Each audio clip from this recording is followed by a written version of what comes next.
Untamed is going to be untamed. It's going to be a little crazy. I want to talk to my people. I want to talk to my brothers and sisters. We can have grace and humility in how we interact with other people. Oh, hot dog, look at you. And nobody talked about what's really happening. And let's have conversations about what truth is.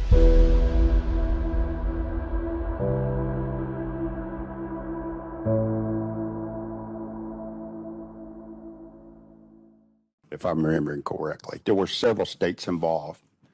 And which time period are you referring to? This was 2020. Before or after the election? During the election. In your examination of any of these Dominion systems, have you seen any indication of non-election personnel remotely accessing a Dominion system? Yes. Can you tell us about that? I too have reviewed a series of emails produced by Dominion in which they're discussing remoting into Gwinnett County, Georgia. You also mentioned Dominion remotely connecting to election systems, but you don't have any evidence that occurred in Georgia, correct? There was one county. I've seen a lot of Dominion emails. I've had to translate Dominion emails from Serbian to English to verify the technical questions I was being asked about them, to verify that it was translated properly. So it's your testimony that there is evidence of Dominion remotely accessing Georgia election equipment? yes, on the one county. It was included with stuff that I was researching and reading through, considering Colorado. Michigan was also involved, and there were other ones. To your understanding, is Dominion able to remotely connect to these election systems? Yes. Are they able to do that without detection? Yes. And are you aware of any instances in which that has occurred? Yes. Can you identify those instances? One would be the Denver, Colorado server was granted, or requested to grant Belgrade, only Belgrade. I did search. There is a Belgrade, Montana. Again, why would Montana need to connect into a Colorado file transfer server as part of the election system? And there are other components and things that were done in the background concerning the database and the configure of the database server that still do not have an engineering change order, because if somebody works in an operational environments for a lot of different things, what I will tell you is sometimes things break or you have a problem and you have to fix it. And you submit a change request, or in this case, an engineering change order that's retroactive, right? You want to go back and make sure that you record the process so that you have change management and integrity of the system. If you do not record changes, you lead yourself down a very bad. If you don't record changes, now I've heard it all. I've heard the left come in and tell me there's nothing to see here, that the elections are fair and safe. How did the Republicans win the House, the Senate, and the presidency? We can go back to 2017, look at the same thing. You could sit here and tell me that there's nothing to see here, except for there's a lot to see here. And just because they create the appearance, look, this has been going on for a long time. This radical, leftist, disturbing, deviant environment's been going on a long time. They're very patient. Let's just wait. Let's just wait. Let's wait it out. Let's go back a little bit because the people are about to revolt. Let's get them to the point where we've demoralized them. Let's take things from them that were never theirs to take. The First Amendment, the Second Amendment, no matter where you look across the entire country, a rotted judiciary and henchmen for this police state, slave state, whatever you want to call it, step out and do really horrible things to the average American. They demoralize, they bully, they intimidate, they dog whistle. But do any of them have any sort of knowledge? No. They say, you show us the proof, show us the evidence that the elections were stolen.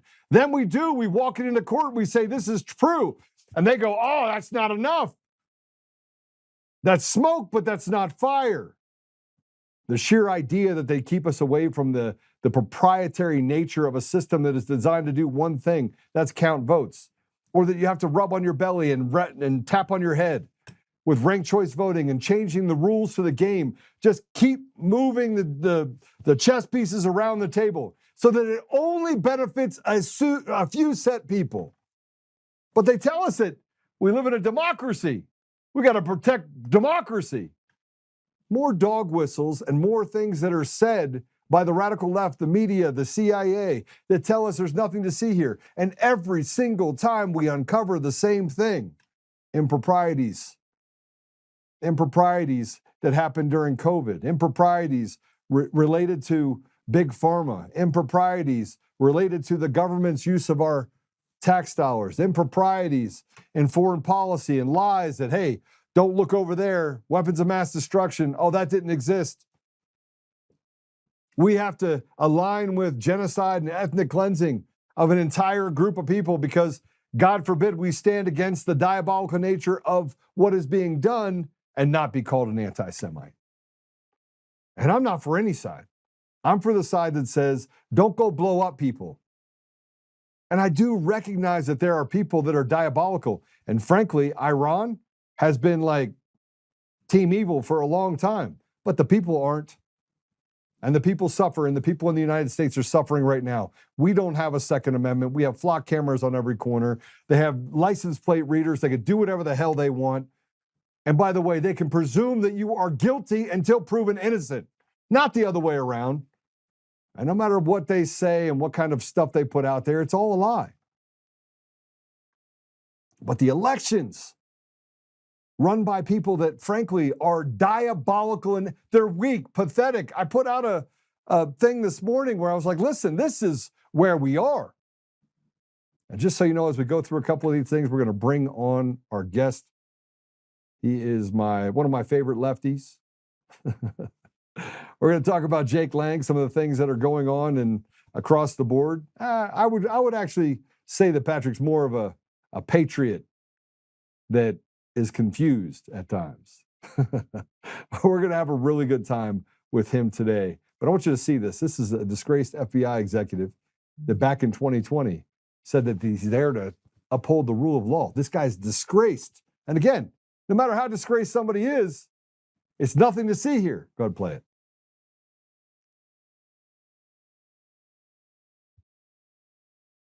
What is the FBI doing to combat election fraud? The FBI is charged with protecting the rights of all Americans, including their right to vote.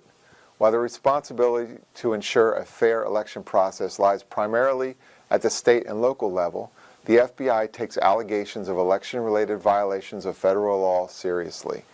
The FBI investigates federal election crimes that generally fall into three categories: campaign finance crimes, voter ballot fraud, and civil rights violations. The FBI Washington Field Office works with our state and federal partners to engage with other law enforcement partners and provide resources about the FBI's role in elections.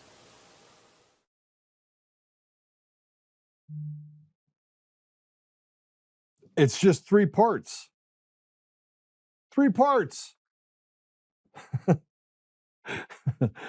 You can't make this stuff up. And President Trump tomorrow on Thursday is going to announce a bunch of things. You can also see that they're already starting to soften what we're going to talk about. President Trump says we're going to talk about election fraud. We're going to talk about other things as well. Which means there are people that are telling him you can't talk about these things yet. It would create a national emergency, a constitutional crisis. I can already see the people in the room that are throwing around legal jargon, telling him what his obligations are under this statute or sub-statute. As the president, you're held to this standard, because they can find a rule for everything to keep the president from doing what he wants to do. He's got incredible instincts. I hope he follows them. And then I put up this post with a simple post of saying, yep, traitors everywhere. And it's a reminder, it was disgraced FBI Executive Timothy Thibault was responsible for investigating the 2020 election fraud. Instead, all he did was he and all the cowards at the WFO covered it up and targeted J6ers instead. That happened. By the way, Phil Kennedy was and has been in government service for a long time, a whistleblower.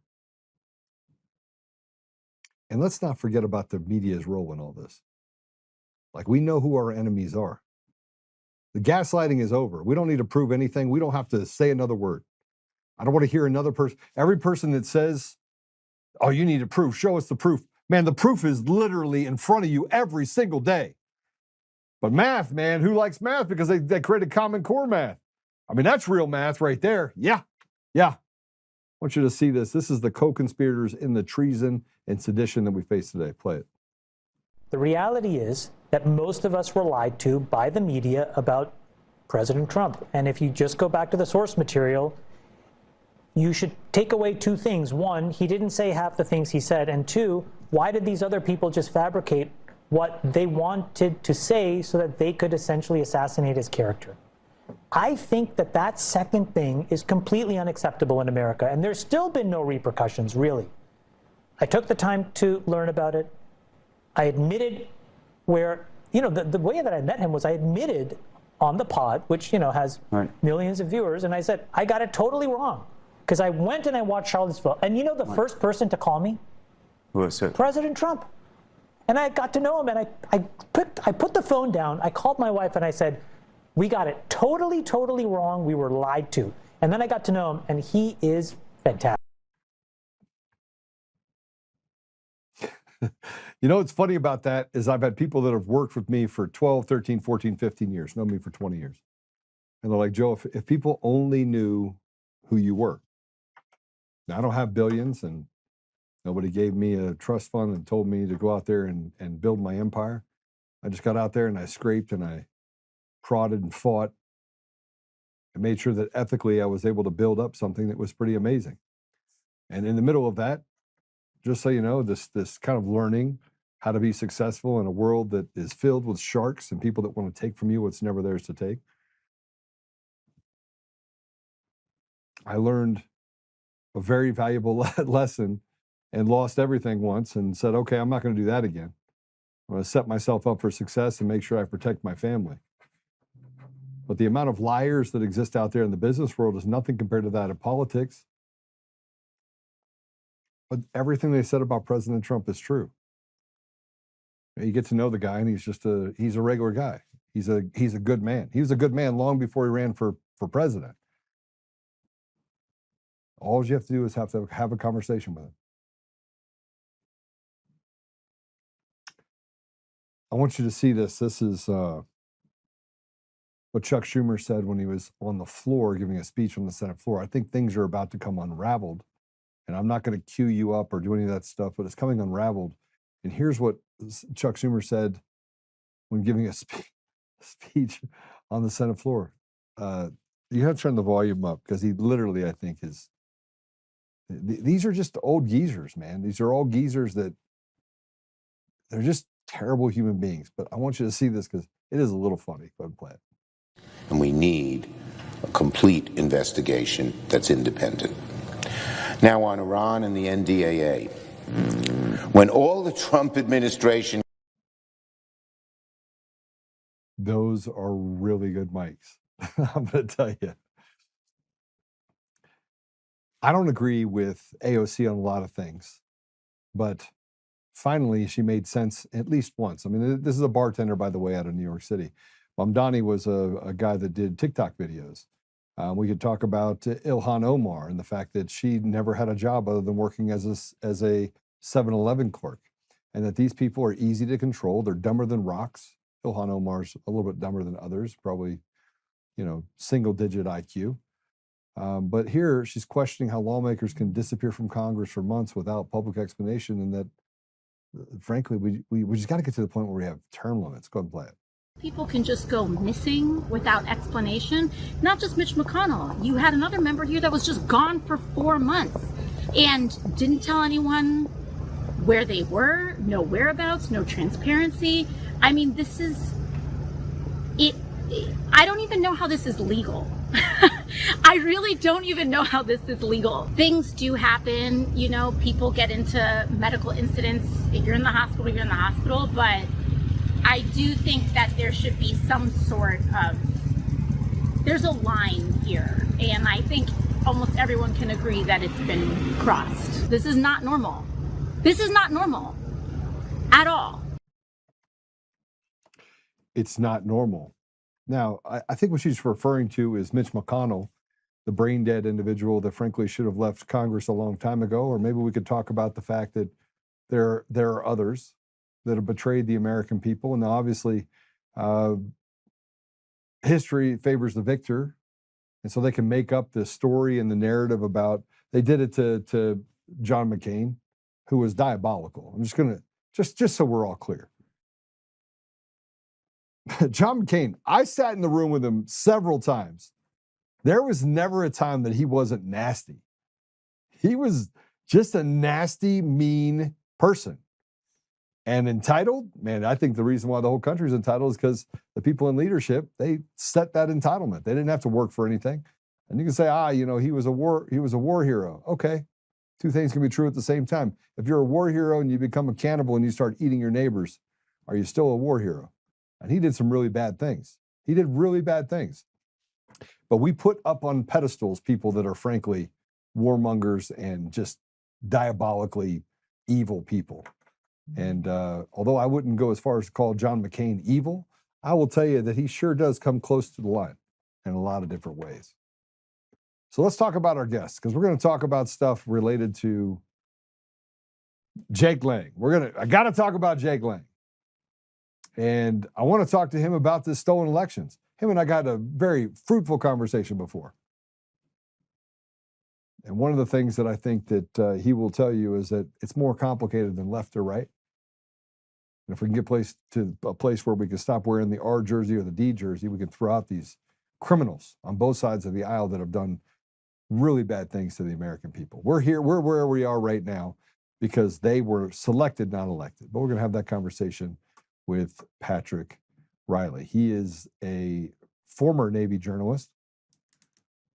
So he was a journalist in the Navy who traveled the country attending MAGA events, which is awesome. That's how he started. And I like having him on because we do get to a place where we have common ground. And he's always open to having open discussions. So with that said, Patrick, welcome to the show. Thanks for having me, Joe. I appreciate it. You know, we've always been able to find common ground. And as I was having this interview with Jake Lang, you sent me a text message and you're like, Joe, stop. Yeah. Yeah. The reason I said that was not because I don't want to have, people who I disagree with, have a platform. It's just that individual in particular is one of the most toxic person I've met in my travels. And I've been, over the last close to a decade now, I've been everywhere following MAGA from, San Francisco to Miami to Texas to New York. I mean, the whole country, right? I mean, Ilhan Omar could give him a good run for his money on the toxicity part. I mean, I've never met her. I'm just talking about the people I've met, okay, personally. So I've never met the Congresswoman, but I have met Jake, unfortunately, on several occasions and had in-person and online conversations with him. And, one of the things I told myself when I started going to events was don't judge anybody because they're wearing a red MAGA hat or because they've got waving a flag or a T-shirt. If somebody decides to act like a racist, then treat them like that. But don't assume that someone's a racist or a misogynist or a homophobe. You name it. I've been called. Don't do that because I know, but it's not. Badges. Where are they? Right. It doesn't lead to productive conversations ever, right? So if you go into a conversation like that with somebody, it's a waste of everybody's time. So I've told myself, don't do that. But some people, when they show their ass, you have to believe them, And the first time I interacted with Jake was down in DC when the Proud Boys were all released. I went down there and spent the weekend. And, took a lot of photos and stuff. And I talked to everybody from, Stuart Rhodes to Enrique Tarrio. And I hung out with those guys and listened to their stories about prison and took photos. And Jake was pretty quiet at that time. Like he didn't present himself like a lunatic to me. I actually talked to him and Coy Griffin about the gospel. We talked about the Bible for a little while in a bar. and I didn't think he was a lunatic. And then Enrique invited me on the podcast to debate Jake, and he did it with his shirt off the whole time and just screamed over me. And I was like, wow, like this guy, when he's performing, he's performing a lot. This is all performative, and I just don't respect that with anybody. When you're one way in person and another way on a podcast, you're a douchebag to me. I'm not with that. You know what I mean? I imagine I haven't had the opportunity to meet in person, but I would bet my next paycheck that you're the same guy that you are here in person, right? I have this thing, be the same guy. Just to tell you, I mean, I have the same insurance company I've had for 24 years, right? I've been married 24 years. And it hasn't always been like sunshine and rainbows. God bless her. You know, yeah, she has to put up with me. But I'm the same guy in Las Vegas that I am. Well, I assumed it was a her. Maybe I shouldn't have done that. No, you absolutely should have. Okay. No, I was a cheap shot. I'm just saying. No, the thing with Jake, I talked to him again. You know, there was another incident on the 5-year anniversary of January 6th. I was in DC again, and I had the unfortunate displeasure of talking to him. And you know, he was out there, you know, at the mall, screaming at police officers, calling them everything but a child of God.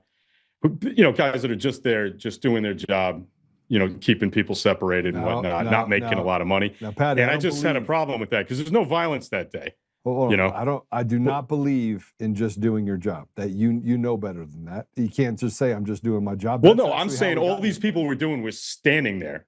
Yeah, I mean that's these dudes were just standing there. Baseless attack. Yeah. Yeah, and so Jake is up and screaming in their faces, and I'll give the, you know, I normally don't stick up for the police, but I'll give them credit for not reacting. You know, they were very professional and they didn't get involved in it. But he was trying to bait them, and he goes into, you know, restaurants, cafes, local businesses in Minnesota, trying to you know, start some sort of, you know, big problem. And I'm like, dude, this is all just so you can get clicks on the internet. I have no respect for this whatsoever. So, you know, he's a psychopath, I think, really. And I think I've had enough interaction with him to have that opinion and not think that it's hyperbole. I think he really is a wacko. Well, I don't, you know, look, I'm going to have to disagree with the part. I think he's very smart. I think he takes advantage of his environment. He is self-consumed. There's other people that are in this movement on both sides of the aisle that are also self-consumed, that get a kick out of people getting millions of views, right? So yeah, I think that he cheapens his ability to be effective, and by doing things like slapping a Quran with bacon and doing things that frankly I find offensive, and you're not going to get anybody to have a dialogue or a debate with you in that way. At the same time, yeah, you know, that there's an argument to be made, and I'm not sure I agree with it. Okay, so I'm just saying there's an argument to be made, and that argument is it takes extremes in order to pull us back to a place of decency, right? And right now we're not. You could probably agree. You live in Philly now. Still, you still in Philly? No, Boston. Boston. Okay. Yeah. You would agree that there's good parts of Boston. There's bad parts of Boston. There's parts of Boston you probably don't want to find yourself in, and getting attacked by some ruthless person that got let out of prison by the 12th time and should be locked up for the rest of his life, gets out there and tries to stab you in your pecker, you're going to be a little upset over it, right? Because they should have gotten. Yeah, but I needed to make the point though that Boston, for its the size of this city, we have it's one of the safest cities in the country. Some may say the safest big city in the country. So, but you're right. There are neighborhoods. There are neighborhoods that you don't want to hang out in. You know, you also have a shoreline that is covered with bodies. I mean, if you were to dredge the, if you were to dredge you don't worry about that. Okay, but if you were to dredge, you don't worry about that. If you were to dredge the bridges, tell me you wouldn't come up with like 70 bodies that happened to get there in the last 6 to 9 months. I mean, the place is filled with it. The fish are really happy. I have no comment on that. Yeah. So crime stays under control in a place like Boston because the people don't put up with anything, right? I'm an East Coaster, man. There's certain things you can get away with, but there's an underground in Boston nobody talks about. Sorry. Yeah, but look, every big city has got their crime issues, but I think we do better than most. The thing is that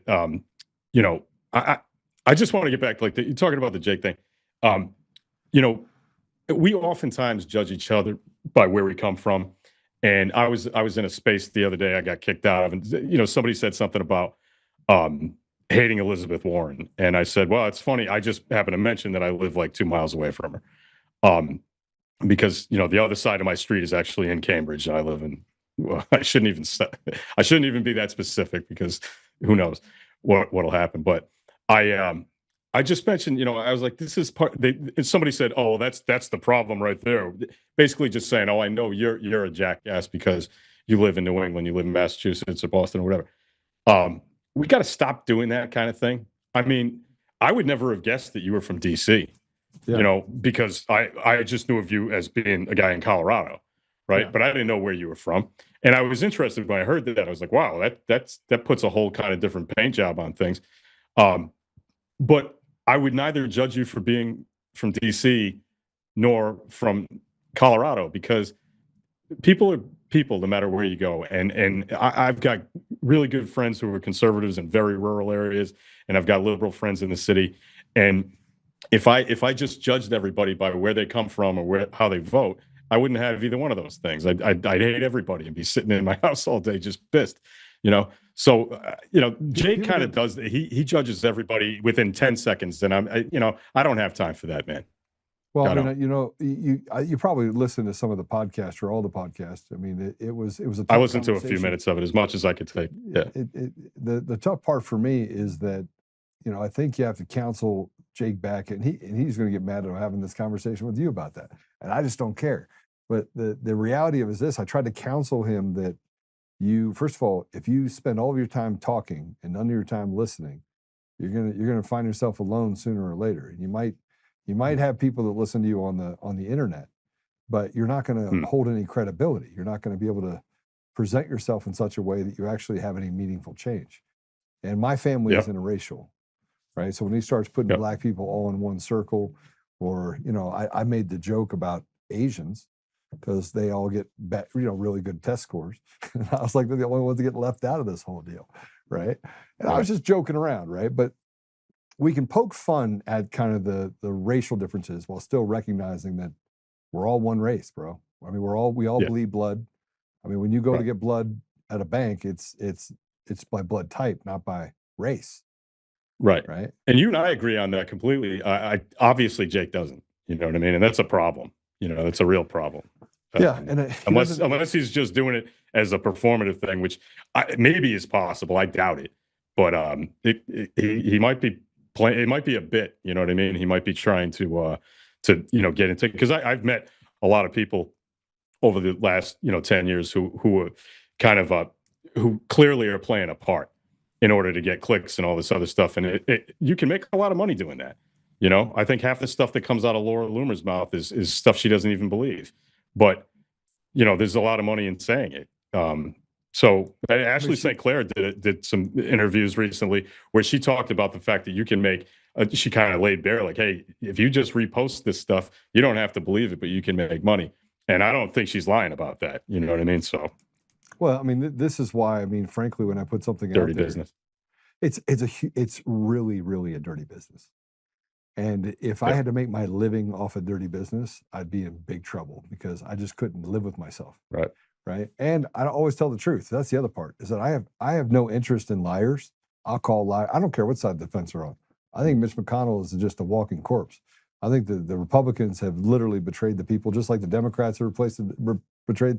I think we're in just a whole betrayal. It's like one big circus of betrayal. Yeah. Yeah. I like the fact that you played the AOC clip about that stuff, though, because even though, obviously you probably couldn't agree with her on the day of the week, she's right about that. And, term limits, this is something that like 90% of the country agrees on, but we won't ever get done because the 435 assholes in the Congress will never accept it. Well, 435 in the House. I'm saying it'll never get to the Senate. You know what I mean? Like, so. No, it wouldn't happen. It's sad because you have this self-aggrandizing environment where they basically get to stuff their faces and forget about the people, and they get amnesia right when they get there, right? And so we see this illusion of freedom, and I think that's one of the things that we probably all can agree on. do you feel more free today than you were 10 years ago? No. do you feel better Not off at all. today? Do you feel more hopeful? You No, see what definitely I mean? not. Yeah. We have these conversations collectively, and I get yelled at for having people that are on the left friends. I got lots of friends that are on the left. Lots. I personally think that Robert Kennedy, Bobby, and Tulsi Gabbard, 2 Democrats, have done more in the Trump administration to promote and to bring things to light than almost everyone else combined. Yeah. Hey, look, some of my closest friends who I spent, a lot of time with over the last, several years are hardcore right wingers. You know what I mean? I don't, to me, it's not a requirement of you to agree with me politically to be a friend of mine. You know what I mean? There are other requirements, like don't be a scumbag and stuff like that. But it's not, there's a lot of people who will say that, but then in practice, they don't do it. Right. The easiest way to end up like demonizing people is to not interact with them in real life and just read stuff on the internet or watch YouTube videos and stuff and decide you hate people. Like one of the best things about the Navy, right, and especially the ship that I served the most time on, was that you are put in an environment that is extremely diverse, and you're in such close quarters that you just cannot be a racist.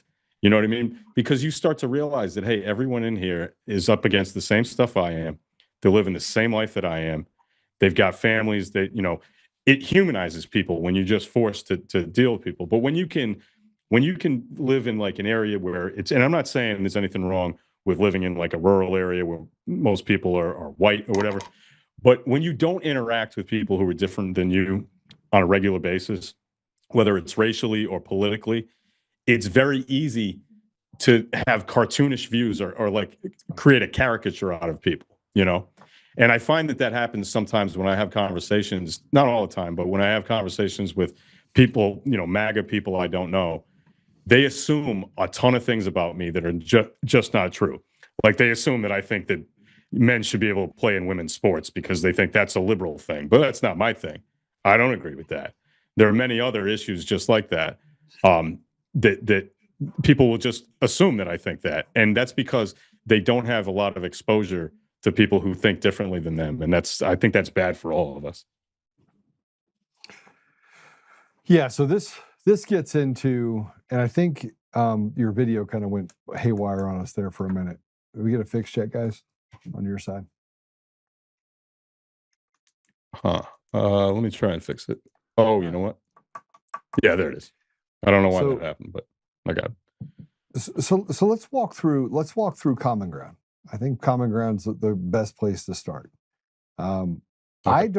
I personally, growing up on the East Coast, you had Chinatown, you had the Italians, you had all these different groups. They have them in DC, they have them in Boston, they have them in New York, right? You have different areas that historically going back 300 years are filled with people in different types of cultures, right? But if you look at holistically what is happening today, I can't get behind Team Islam, where we build out entire cities that are Islamist cities. I mean, do you think that that's okay? Do you think that represents a security risk to us as a country? That's fine. Well, look, I don't think that people should. I don't think people should intentionally separate themselves from the people that they live in the country with. You know what I mean? I think if you come here, you are agreeing to assimilate because that's what this country is about, right? It's always been that way. Now, when you talk about neighborhoods like Little Italy or Chinatown, or in where I live in Massachusetts, we've got South Boston, which is traditionally and still mostly is Irish. There are neighborhoods that kind of stay that way for a long period of time, but over the years, Little Italy has shrunk down. It's not it's not an Italian neighborhood in New York or Boston. The north end of Boston, it's not mostly Italians that live there anymore. It's restaurants and stuff like that, because people eventually spread out, and just kind of melted into the fabric of the country. I think that because of 9/11 and because of all the war in the Middle East, that it's become a little bit more difficult for people who are Muslim to spread out in the country the way that maybe the Irish did, or the Italians or the Germans did, 150 years ago. You can't. No, go to hold on a second. NFL Let city me with just that. make the point. Okay. All right.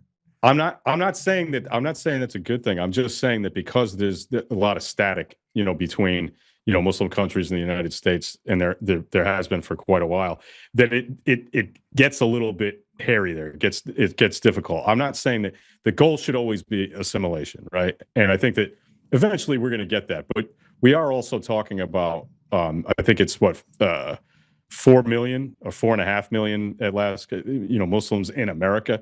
It really happens to seem more extreme because they're so concentrated in areas like in Minnesota and New York City, right? So I don't think it's this massive issue that we need to really freak out about. But it's legitimate that there needs to be more assimilation, I think, and less, living separately beside your neighbors. I don't think that's healthy in the long run.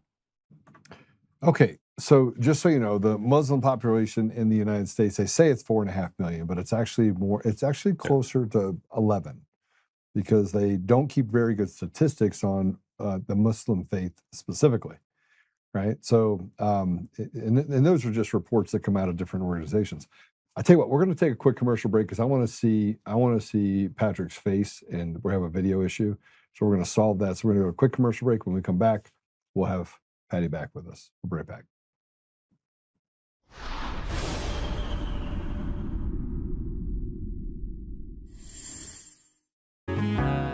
Oh, hi. I almost didn't see you there.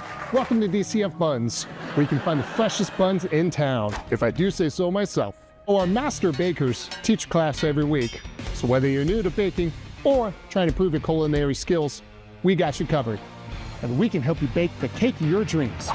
We'll even clean your cake if you want.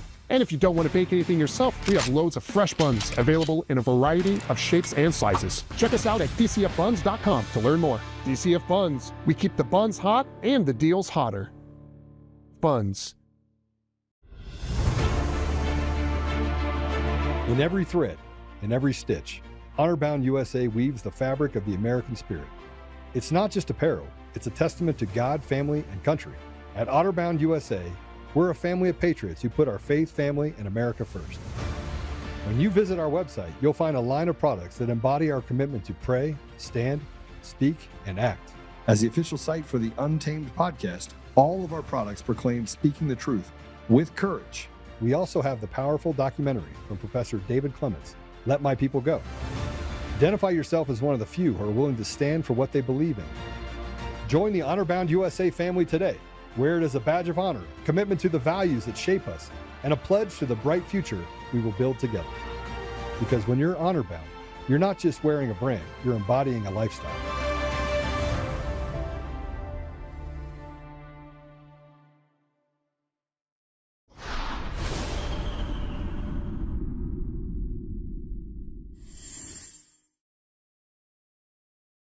Okay, we got you back. All right. So let's hypothetically say that it is 4.5 million, even though it's more. Let's say it's 4.5 million.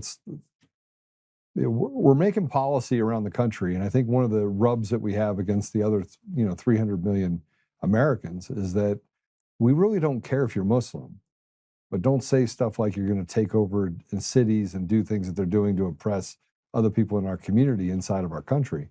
And you'd be hard pressed for that not to be something that's happening in places like Dearborn. Now, this isn't apologizing for what Jake says or does, because I have a lot. I learned Arabic.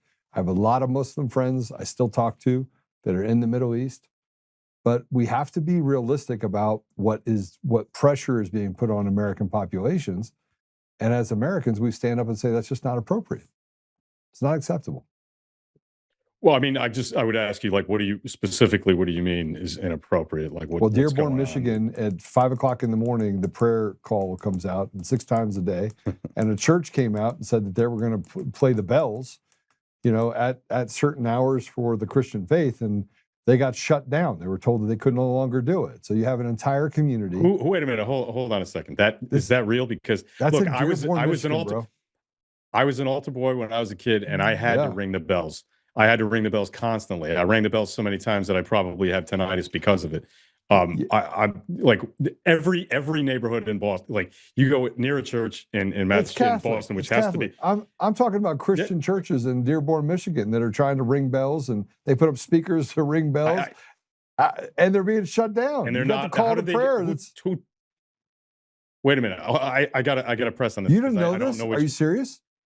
No, I am serious. I went to visit. What authority said that they couldn't ring bells? The town council that runs the city of Dearborn literally have shut down. I kid you not. I had a conversation with a pastor, and they have the call to prayer over loudspeakers at mosques that are all over Dearborn. Now, here's another thing that I need to tell you about this. Dearborn, 60% Muslim. 60. Heavy concentration.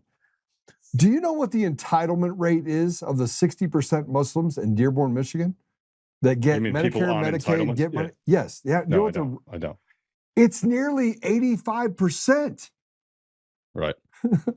So they are having they have a guy, Hijab Bob. Sorry, I'm just going to say we make fun of everybody. We'll make fun of you later on the Irish side. Listen, you have a Hijab Bob, right? Right. Goes and has 4 houses in a row. This happens all over Dearborn. There's 4 women that live there that all say that they're single mothers with 4 or 5 children. It's one dude that has 4 wives.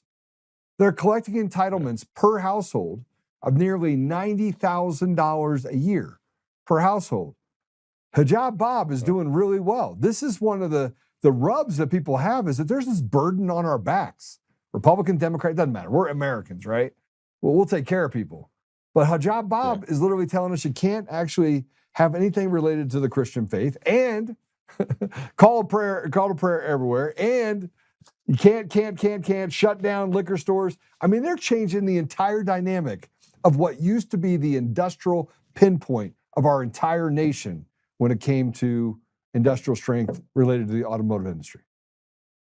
Well, I mean, I don't support any of that, and I don't live in Dearborn, so I haven't experienced any of that. But I can tell you that if you want to talk about drags on society, I have been to so many MAGA events, and I like to ask people what they do for a living, and almost always, I mean, I'm seriously a disturbing number of people. It's always, I'm on disability, I'm out of work. Like, how did you get here? How the hell? I'll tell you, I went to Clay Clark's Reawaken America tour. I was on outside of. Okay, I went to the one in Mount Juliet, Tennessee. So like 3 years ago or something. And I went to another one in Selma, North Carolina. But the one that I'm talking about, I went, and we had, press passes. It was me and Bobby Pickles from the Proud Boys, and we had access to the media area and all that stuff. And so after the event, they had, I think it was a Holiday Inn or whatever, they had like a meet and greet for all the speakers and anybody who wanted to go over there who had the VIP badges. And there was this couple in there that wasn't able to like go into the main area. They're like in their early 20s. Told me that they drove from Indiana to get down there, right? And they ran out of money and didn't have like gas or whatever. This is a white couple, nice enough people, but really young. And just to come down to this event, and I decided I wasn't going back the second day. So me and Bobby gave them our press passes and said, hey, you can go and meet all your heroes tomorrow, I guess, if you want to. And I thought, how would you spend your last dollars doing this, right? And between that and people I talk who constantly tell me they're not working, or whatever, or they got this, that. There is a lot of MAGA that's on on public assistance, a ton of it, right? And especially in rural areas in the South, right? So I could come back at you and say, hey, look, a ton of what we would call real Americans in Tennessee are on every manner of public assistance you could find. And guess right? what I would tell and you? you could come Guess out, what I- you could guess say, what hey, I there are would a lot tell of you. Muslims in Dearborn who are on it. No. So Guess what I I'm would not sure one is hold worse on, than the other. guess what I would tell you. How many generations do you have in this country? Me? Yeah. How many generations Well, of your family? I'm second generation. I'm second generation American. All right, you're second generation. Second. My meaning, father was the first child born. Yeah. Okay, so you're third generation American, right? You're great. You have one generation that came. No, my here. father. Your father was born here. Yeah, but no. It starts with the first generation born here. That's Okay. my father. So Okay. I'm second. Yeah. You're second generation born here. Okay. Yeah. Mhm. I'm fifth generation born here. Okay. Yeah. And did you were in the Navy? Yeah. Was your father in the military? No, that wouldn't have worked. Was anybody in your family in his generation a part of the military? No. I was the only one. So just you. Okay. Yeah. So let me put it in perspective for the average American. Okay. You're an American. You were born here, right? I personally, if you're born here, you served, your family served, you've accepted the ideals of this nation. And if you need help, bro, I don't care. But when you have people that came from another country and you come here and you came here to bring nothing other than to be a boat anchor to society while telling us we're horrible people, while taking off of the bone what was never yours to take, I'm out. And I don't care if you're Muslim or if you're Jack the Ripper. I don't care. I could care less. Yeah. I mean, in principle, I agree with you on that. It's just that I think that maybe you're painting with a bit of a broad brush, saying that there's millions of people doing that, because I don't think there are. Are there some? Of course there are. Of course there are. And they shouldn't be able to get benefits. And if you don't like being here, then leave. But I just think that it's an exaggerated version of what is reality. And I think you're being a little bit. I'm not unfair to so some people. listen. Look, I'm not saying you're doing it on purpose. I'm just saying I don't. I'm saying I like math, and I'm saying that I like to. There's empirical data. I mean, look, you have to look at data, and if you look at the data of Dearborn, the number of people that are literally on assistance, federal and state assistance, and it's over 85% of that particular group or sect. That means you're taking advantage of, and you're making institutional decisions to defraud the American people, make you have to work harder. I think it's wrong. Yeah, and like I said, I think that same stuff goes on in a lot of rural southern areas where just about everybody is toothless and has no money. Don't care. They're Americans. Don't care. Okay, all right, fair enough. So we're gonna just strongly disagree on that, because I think that if you're a drain on the system, I don't care where you came from, you're a drain on the system, right? It still hurts us, right? Just as much as it would. I mean. Yeah, I think so the toothless person, the toothless person down in Tennessee, whatever it is, I've met a whole lot of toothless people in Tennessee, but that aren't on meth or some other problem. But let's say hypothetically, say you're right, okay? No, but that's what they are on meth. That's the point. Yeah. Yeah. I mean, there's a lot of there's drug problems all over the country. I mean, our young people are being devastated by it. But let's say you're right, okay? That toothless meth addict who's on assistance is not walking around trying to tell everyone else that they got to do the call to prayer and do all their way and, get rid of bacon. I mean, bacon's like an American staple. I'm sorry, it is. That's where I draw the line. You don't get rid of bacon. But that's the reality. They're literally restaurants are not allowed to serve certain foods, right? It's not halal. I don't think any restaurant is not allowed to serve certain foods. There's no way that the's a law in Dearborn that says that you can't serve. Hold on. Yeah. Yes. There's no way that's possible. Bro, I'm telling you. And I don't know if it's a law, but they tried to restrict alcohol and shut down places to do alcohol. They literally sent out flyers to basically scarlet letter and attack, bully people in different businesses if you didn't do exactly what they said. I mean, it's crazy. And that's not just Dearborn. It's Detroit. We can talk about, parts of New York. Right? There are places where Americans are treated like outsiders in their own environment. It's just not right. Well, I'm gonna look all this stuff up because you may have educated me, or I may find that you're exaggerating. Just I'm a not hair. exaggerating. You will Okay. never see me exaggerate about anything. I mean, if I'm going to be hyperbolic, it's going to be about. Well, you saying, just like, exaggerated hijab about not exaggerating. I'm not. I did not. There's no exaggeration. All right, let's talk about these labels and what's happening right now holistically in, let's say, your area. You and I are pretty much the same. We have Democrat friends, Republican friends. People are yelling at me in the comments right now that I need to not have Republican or Democrat friends. But Yeah. let's look at let's look at the facts behind certain things. You have pro-choice and you have pro-life, right? Mhm. I assume you're pro-choice. Yes. And so I'm pro-life. But if you're pro-choice, I just want to put this out there, just work with me here. It should be a choice, right? So if you have a Planned Parenthood, somebody bebops into the Planned Parenthood and they sit down and like, hey, look, I'm 4 months pregnant. I got jiggy with it. And it shows that I'm pregnant. They sit down. Shouldn't there be like, here's choice A, here's choice B? You're talking about offering somebody the opportunity to go to like a pregnancy crisis center or something like that. Adoption.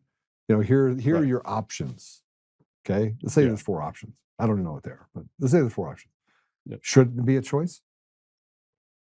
Well, of course it should. I'm pro-choice. I don't have a problem with people being given information. As long as people aren't being bullied into one thing or the other, and that includes into having an abortion. So, no, that's reasonable to me. So, do you think that that's what's happening right now? They're being given choices. I think that when, without getting too personal, I can tell you I know what's going on here. No, but I know for a fact that when you go into, Planned Parenthood in that situation, that you're given the information that you ask for. You're not given information you didn't ask for. Right now, if you want to make a law, or if it is a choice because you're a grown person, you can find information anywhere. You don't have to be presented with it like you're a child. You know what I mean? So if you go into Planned Parenthood with the intention of having an abortion, I don't think too many women go into Planned Parenthood and have an abortion and are questioning whether they really want to do it on the way. They've made a decision. That's how you ended up on the front door, right? So I don't think that like giving someone a pamphlet about a crisis pregnancy center down the street is going to change anybody's mind. But if that, if you think that literature or, information should be provided, I don't really care. I mean, that's like not going to bother me. But, is that what you're saying, that they should provide information about like adoption and like all the potential options by law? Or I that they believe should do it because it's the right thing to do. That you're not pro-choice if you only offer one option. That's not pro-choice. That's pro-I've chosen. And in multiple states, and this is a conversation I think needs to happen on the academic side. And by the way, you're talking to a guy that paid for an abortion. I lived with that for nearly 20 years. No. It was convenient for me, right? And I live with that, and it crushes my heart, right? Because, I have 2 beautiful children. And the fact that I did that out of convenience, I find disturbing for myself. And I got to live with that. I got to live with the outcome of that, right? So I'm not saying this because I'm judging anyone. I'm saying that, that in states that they get out there and they stand on these high horses, and we have this rhetoric that gets created on both sides that is dangerous. And one of the dangers are you have people that stand in front of abortion clinics saying there is a choice. That here, let me show you what your baby is a baby. That there should be the ability for there to be a choice, that here's your 4 options, and there just isn't. I mean, but Planned Parenthood doesn't do the other thing. Like that's part of what they provide. So like, I don't mean to be, I know I'm going to get people, the comments will go crazy over this, but just hear me out. It's kind of funny, but it shouldn't, I know it's a heavy topic, but if I go into a pizza place with the intent of ordering pizza, they should not be required to tell me that I can get a chicken sandwich down the street. All right. They don't sell chicken sandwiches in there. They sell pizza. That's what they do. Right. So like, I don't think that Planned Parenthood should be responsible to tell people, like by law anyway, that, hey, you don't have to do this. I think if somebody wants to suggest, hey, there are other options. That's fine. I don't have a problem with that. Hold on. But Say it's say not. the It words shouldn't be with me their again. job to. Okay. Say the words with me. Planned Parenthood. Right? What? Yeah. So it's Planned Parenthood. So you're planning parenthood. So what they're doing is Well, it's planning to obviously kill a a baby. dumb name, but But you Well, see what look. happens? You have people that show up Yeah. to Planned Parenthood says, hey, look, I don't want to be institutionally poor. Right? Most people Right. get abortions because of the economic because they hardship. can't afford. Yeah. Right. And 56 cents on every dollar goes to the government. And, you know, you and I had this conversation. The reason I'm bringing this up is that the last time you and I were on here, you're like, I don't want to bring a kid into this world. It's too screwed up. Yeah. Yeah. Right. I've had that conversation with my wife many times. And yet I think know. you'd be an amazing dad. You're that's you're I think you assuming would. a whole lot. I may be assuming a whole lot, but I'm assuming it based on the fact that you have common sense. And we've had this conversation before. So I bring it up because you can't. I think a lot of people are cut out for it, and God bless them, and they should do it. I mean, we have to reproduce before we go extinct. But I am not one of those guys, and you know, we're happy with the decision we made, and but it's not for everybody. That's the thing. So I hear what you're saying about you should have a choice and being pro-choice. There's obviously more than one choice.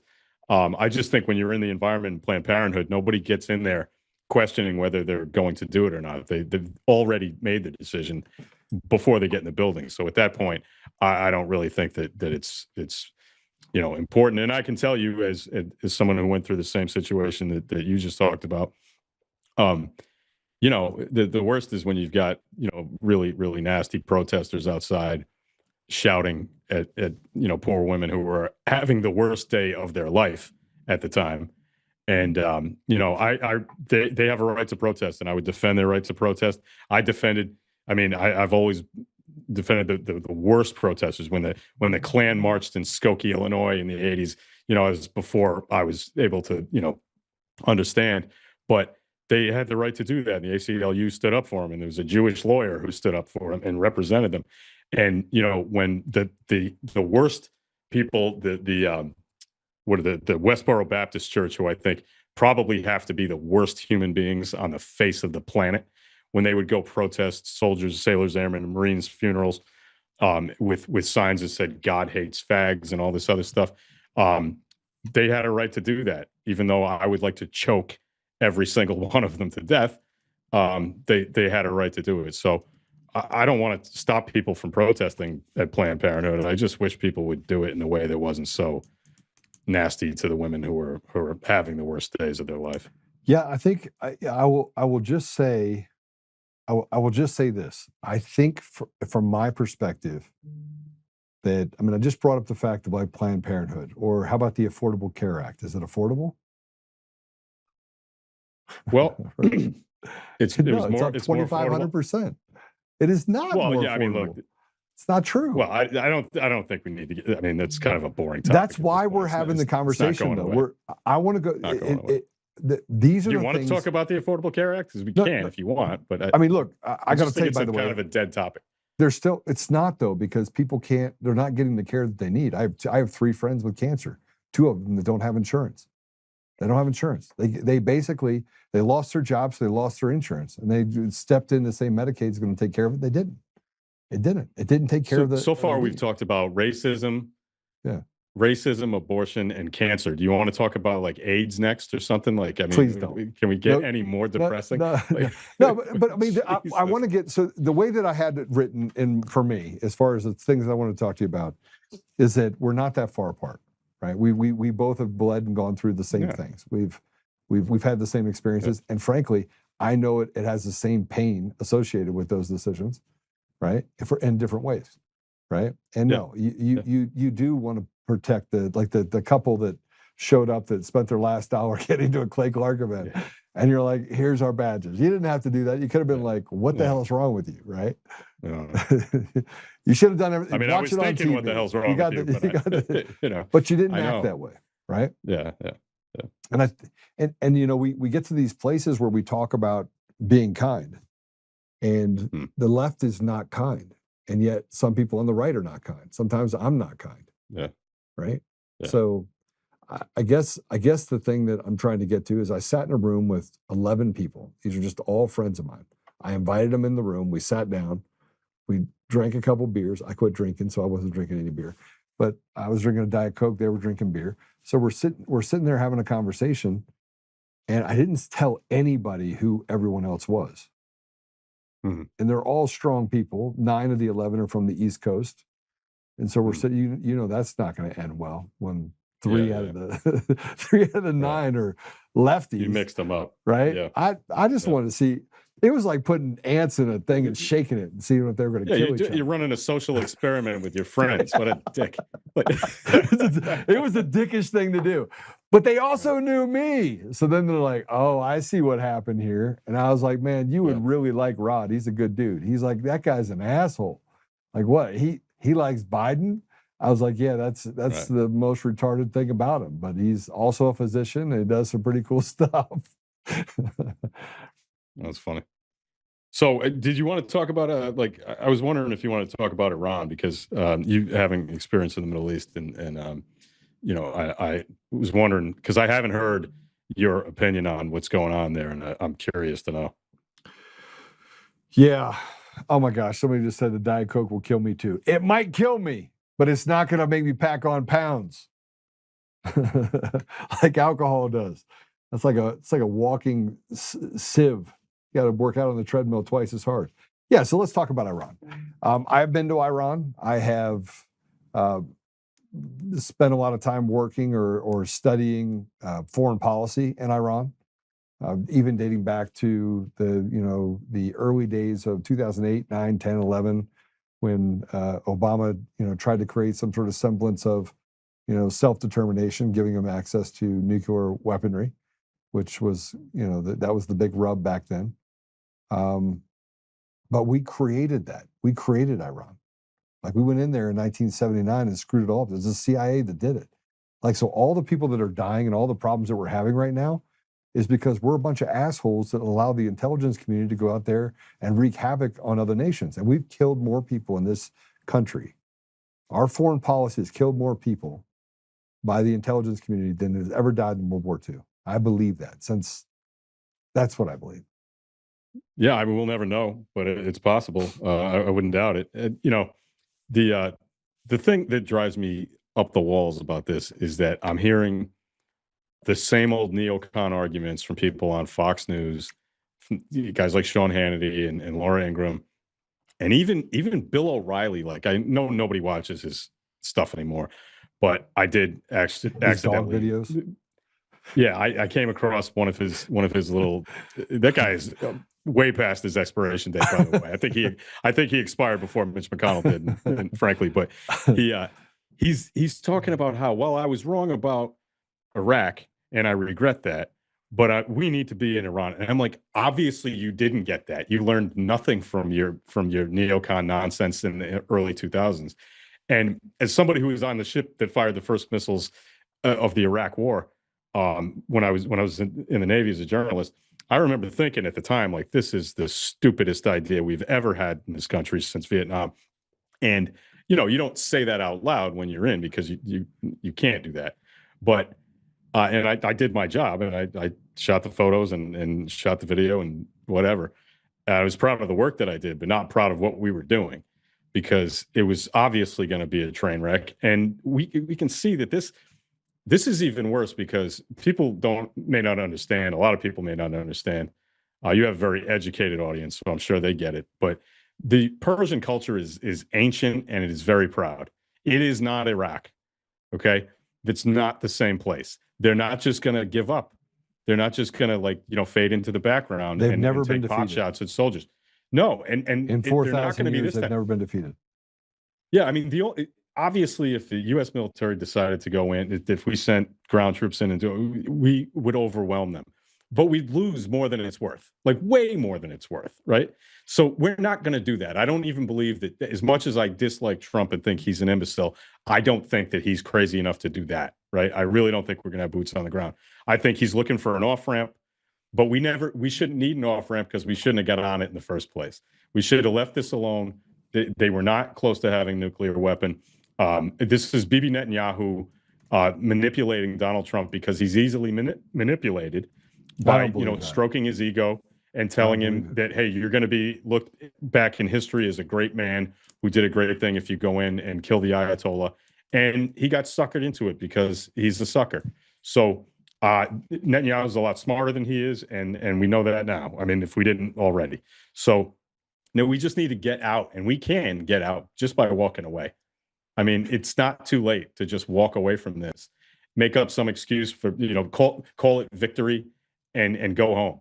And that's it. And get all those sailors who have been on the Gerald Ford for almost 400 days now, which is not acceptable, get them back home. Well, I have a friend whose daughter is on that Gerald Ford that's out there. That's totally nuts. Totally nuts, man. I can't even imagine having to do that. Reset your camera again. It just shot down. Oh my God. But let me give you my perspective of this part. First of all, I think committing U.S. troops to the ground in Iran would be not just a huge mistake, it'd be one of the most fatal things that we'd ever do, regardless of who you were as president. I also want to tell you this. I don't like Bibi Netanyahu. I think he's diabolical. I don't think the guy's a really good person at all. I don't have that same feeling about President Trump. I think when you're in the middle of, and I think if he's a person that takes from history what history will give him.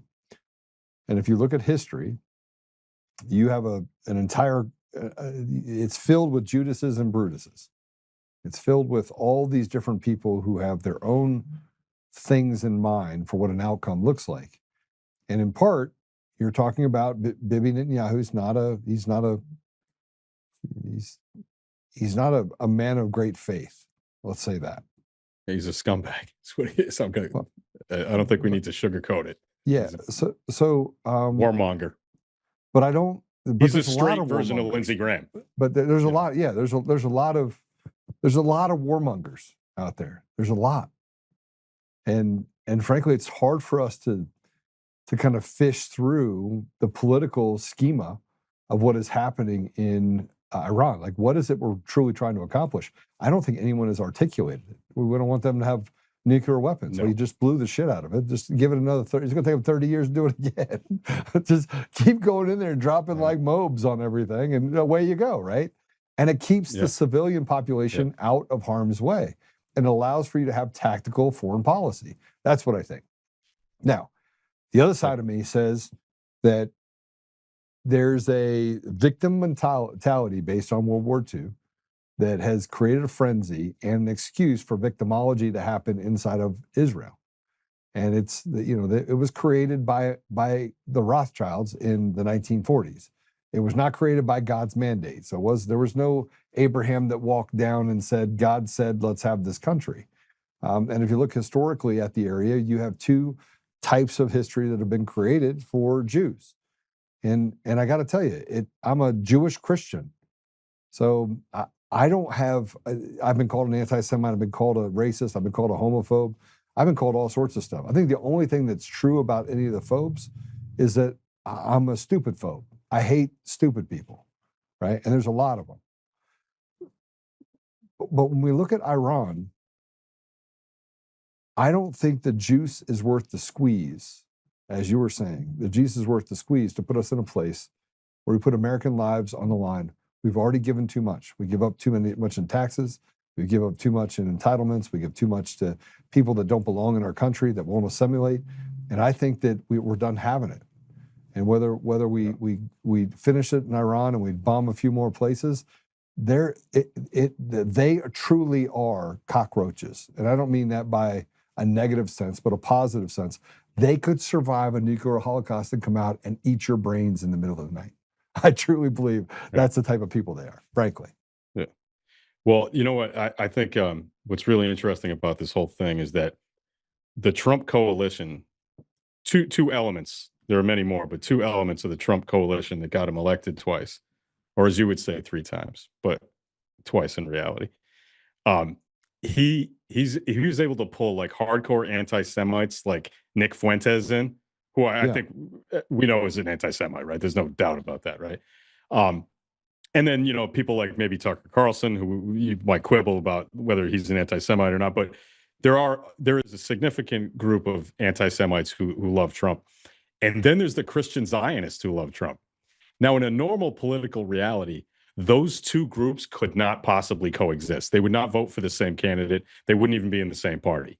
But because they have a mutual hatred of like liberals and liberal policies, they were kind of like, just, crushed into this little weird ball of crazy. And now they have a problem because the Christian Zionists, like guys like Mike Huckabee, Pastor John Hagee, a lot of the real wackos on the religious right, they love the idea that we're starting a war that we're in a war with Iran because they think it's somehow going to bring about the apocalypse and we'll build the third temple and the events of Revelation can take place, right? Whereas the anti-Semites are saying, well, this is just shows that the Jews control the world, and Netanyahu bossed Trump into doing this. So it's an interesting dichotomy. It's an interesting clash, I think, of people within his own coalition. If he had to run for office again, I think it would be a real problem. Because he doesn't, I think it might not be that big a deal. But I'm so interested in the whole Christian Zionist thing and the fact that evangelicals in America have this weird Israel fetish. Not all of them, but a lot of them do, especially the megachurch pastors who erroneously believe that the Israel of the Bible, of the Hebrew Bible, is the political state of Israel today, which is not right. That's just wrong. That's ridiculous. Israel is a political state today. The Israel of the Bible, you're talking about the body of Christ and all this is a different thing.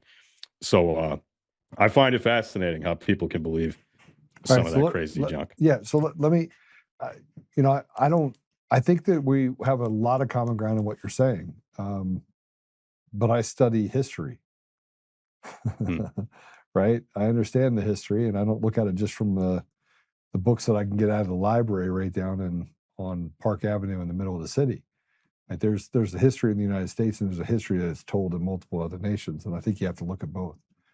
Because they tell a revisionist history in our own country that favors us, and when we go to other countries, it has a much more truthful or sinister view of some of the things that have happened. But if we look at Iran, the one thing that I always say is that I got to stand for humanity. And although I recognize that it takes force in order to destroy evil, Team Evil is hiding behind women and children, and that's another thing that I have an innate problem with, because we don't take care of our own problem in our own country. And as we're firing rockets, I have two things that I want to bring that together with some of the stuff that there are some videos about presidents and leaders and how traitors and selected leaders surround good people, right? So they use good people in order to create an outcome, right? So I'd like to play this. Let's go ahead and play this if we can. Hillary. Demonic. Bush Sr. Complicated, yet very, very popular at the CIA. Bush Jr. Not bright at all, and one of the weakest presidents in my lifetime. Barack Obama. Criminal. Trump. No comment. JFK. One of the greatest presidents in American history. If he had been able to actually survive, the entire face of the world would be different today. Agreed. Dr. Gerald Post. One of my personal heroes. Recruited me into the CIA and wanted only the best for me. Andrew Bustamante. Ooh. Not important enough to even bother commenting on. Former CIA Director Gina Haspel. Bloody Gina Haspel, a war criminal. Former CIA Director John Brennan. The worst of all of the criminals. He deserves to be in prison for a very long time. And if all goes well, that's exactly where he'll end his life. Abu Zubaydah. Poor Abu Zubaydah. Abu Zubaydah. Yes. Al-Busbeider should be free and living with his family today. He's still in Guantanamo. Still in Guantanamo. Is he in isolation? I mean, they're all in relative isolation. They're in cages.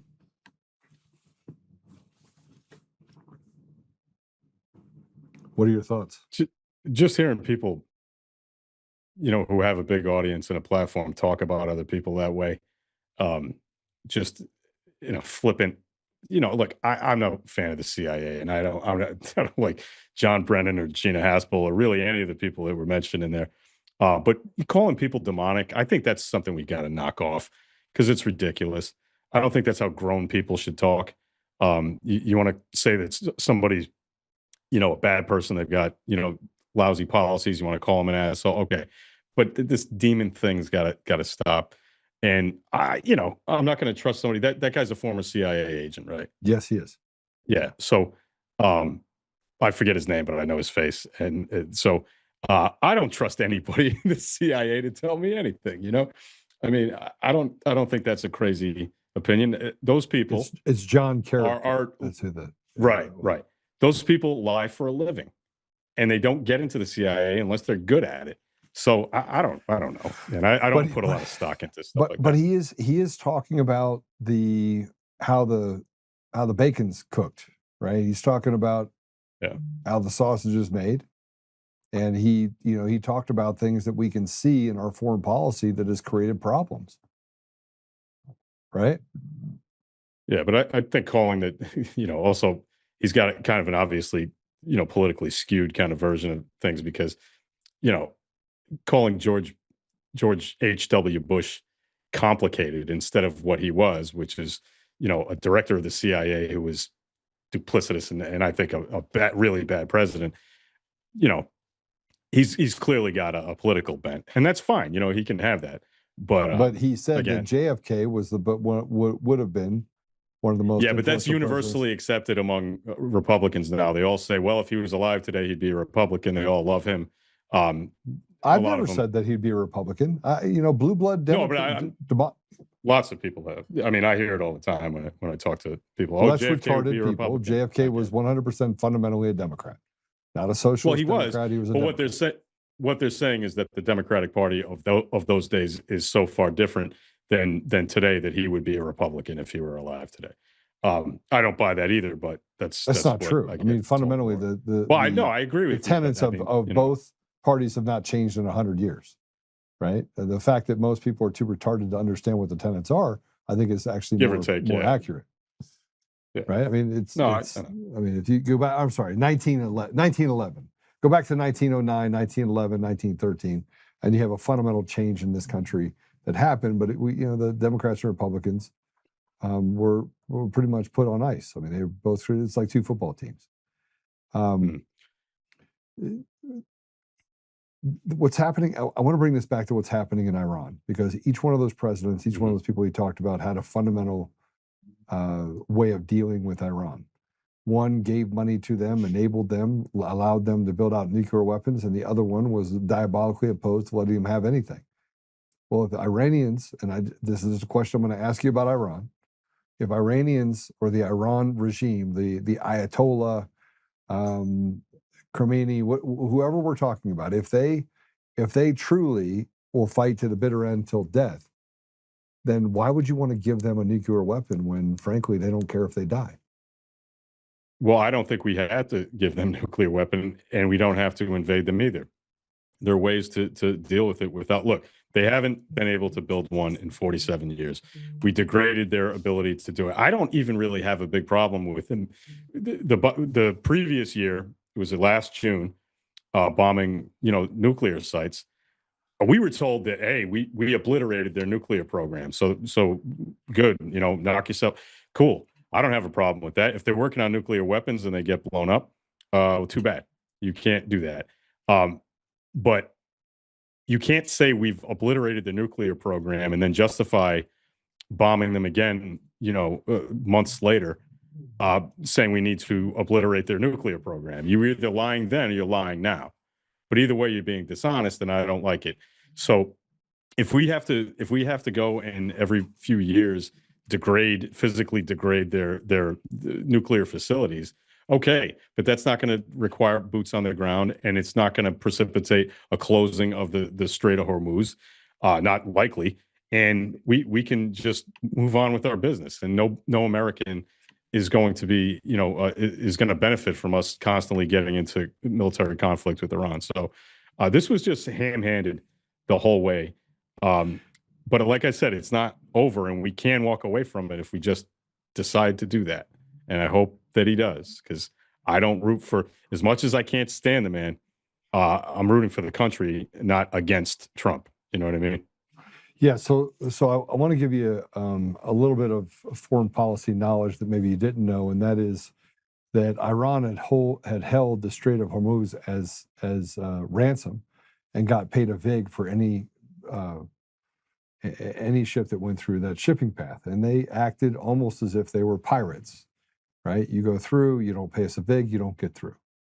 So they were able to change the shipping lane to run in the opposite direction. And when they opened up the Strait of Hormuz, now Iran has no claim to that area because it doesn't go into that shipping lane.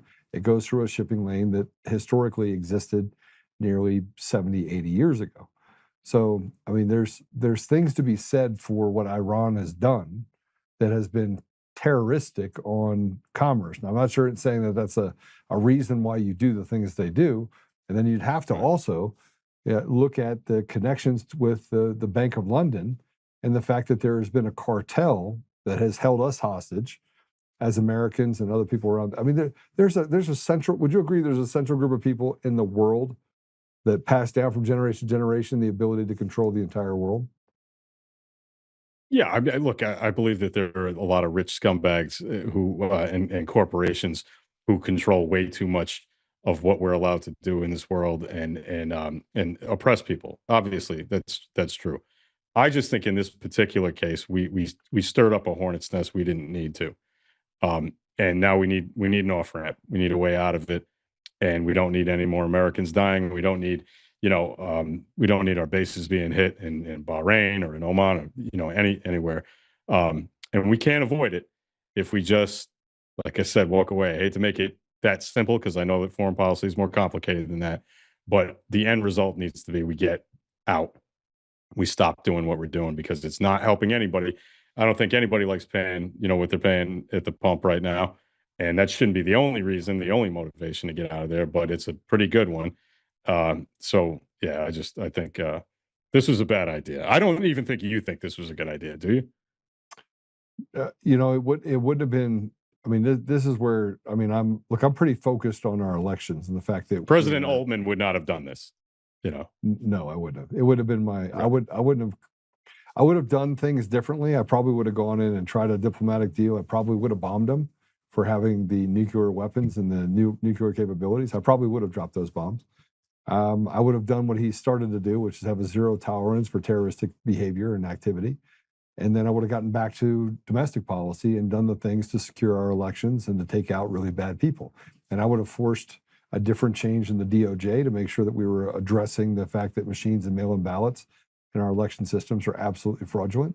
And then I would have looked at the judicial coup that is obvious, 194 different overturnings of President Trump's decisions from the judiciary that I find offensive. They're not, the judiciary does not run this country. The president runs this country. And the fact that the judiciary can do what it's done. Co-equal branches, it's the fundamental principle of our Constitution is that the president does not run this country. That's not what the president does not run the country.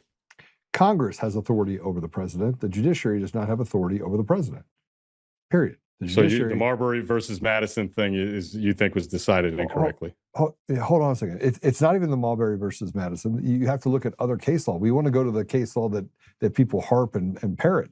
There's multiple case laws out there that go back to the 1800s that show that the president is the executor. He is the CEO of our country. And if he makes decisions to do something, you cannot have a judge that was put on the bench come in and unilaterally make a decision that I don't like that, right? That is not fundamentally how this country was ever run, and that's not what any judge is saying. They're saying that this is unconstitutional, and that is their job to decide whether No, they're a law not saying it's or an unconstitutional. executive order. All right. Yeah, I think, frankly, hold on that a is second. what they've said Time every out. single time. There was a mandate that protected, it basically was signed, an executive order by Biden that allowed for protections for Haitian and Somali immigrants to come into the country. It was an executive order. It expired in October of 2025, correct? Mhm. All right. Yeah. All President Trump didn't do is renew it. He let it expire. And the judge came out and said, I'm not going to let it expire. That is a fundamental. And that's going to go to the Supreme Court. We both know that. It shouldn't have to. Okay, well, that's fine. You can think that judge is wrong, and maybe we'll find out that the Supreme Court thinks the same way that you do. I don't, How does the judge have I understand judicial both arguments authority?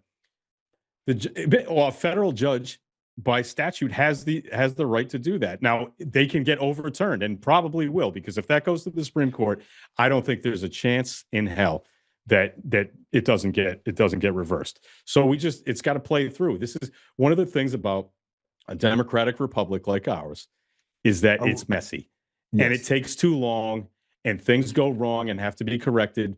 But eventually, sometimes way too tediously, it gets fixed. So that's just going to be something that's going to have to play through the courts, man. I mean, a different judge might have made a different decision and we wouldn't be talking about it right now, but it went that way. Maybe, if I were a betting man, I would say that that's going to get reversed. So, Well, we'll see.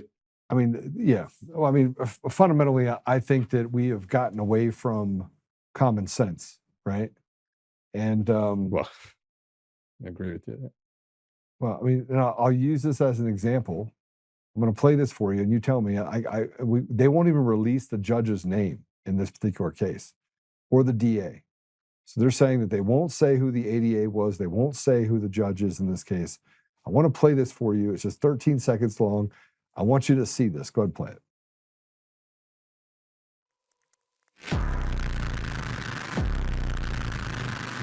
This is an illegal that is stabbing a man to death. Wayne Broadhurst.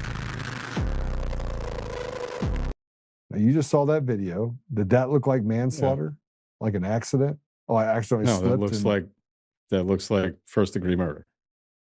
That's what that is.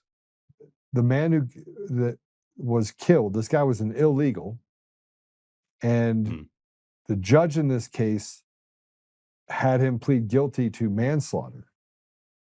Gave him 6 years. Well, obviously the DA's office had to approve that. I mean, a judge can't decide what you plead to. It's you got to get offered something. So whoever was the DA in that, wherever that was, needs to be stabbed. No, fired.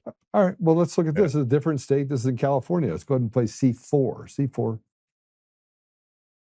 Now take a look. This is exclusive dash cam video that is now the subject of several law enforcement investigations. Shows the moment a red semi-truck plowed into a number of vehicles on the westbound 10 freeway in Ontario just after 1 p.m. yesterday. The CHP told the LA Times the driver of this big rig is a 21-year-old man who is now under arrest on suspicion of driving under the influence of drugs. A total of 4 semis were involved and also 4 passenger vehicles, one of them exploding in flames. 3 people were killed and 4 others were taken to local hospitals. This horrific crash happened just east of the 15 freeway and shut down all westbound lanes for more than 12 hours. What do you think of that guy? Oh, I think he should be in jail for the rest of his life. I mean, what do you think they gave that guy? Not that, I guess, right? Or you wouldn't 5 be showing years. it to me. 5 years. Yeah, that's insane. I mean, high on drugs came here. I don't know why you would. I don't know why you would want me to defend that or think that I would, because it's indefensible. This is not about defense at all. Having you on here is more of I want people to have like an aha moment. That most of America has an ideal that they stand up for. They think that this is reprehensible. And yet the judicial coup that's happening in our country is putting these freaks back on the street, right? These are illegals, by the way. But Americans like Tina Peters gets 9.5 years for digging into election fraud. It's just wrong. Oh, you want to talk about Tina Peters? Because I have an opinion on that I think you might like to hear. I got one more video, and then we'll talk about Tina Peters. Okay. How about this one? Let's put up post 5 real quick, and let's play the video post 6. Let's play just play cut 6. Impeachment resolution now filed against the foreign-born dual citizen judge called Sparkle Suknanan, who came into America and decided overnight that she's going to tell us about our Constitution and about electoral integrity and about democracy in America, while she has, so far as we know, never renounced her citizenship to her home country. Isn't that something? So now we see a brand new attempt to remove her. We've seen some other efforts like this. And we want accountability for our judges. This is Congress's check and balance. The president cannot remove the judges. The people cannot remove the judges. We know the Supreme Court won't do anything to any of them or reprimand them at all because an internal reprimand from SCOTUS down below creates internal problems and legitimacy concerns for the public at large. So it is up to Congress to handle this. They have been so weak and ineffective over our lifetime that they've delegated their powers to independent agencies, and they've let the judiciary turn into this cancerous hellscape that is in control of the nation. So now, Sparkle Suknanan, who you see right here, who was born in San Fernando, Trinidad and Tobago, to parents of Indian descent, who came over here and was appointed by Joe Biden amongst a huge tranche of judges who are all foreign-born, like Amir Ali, who's born in Canada, and Chutkin from Jamaica, and many others, all now taking over the American system of governance.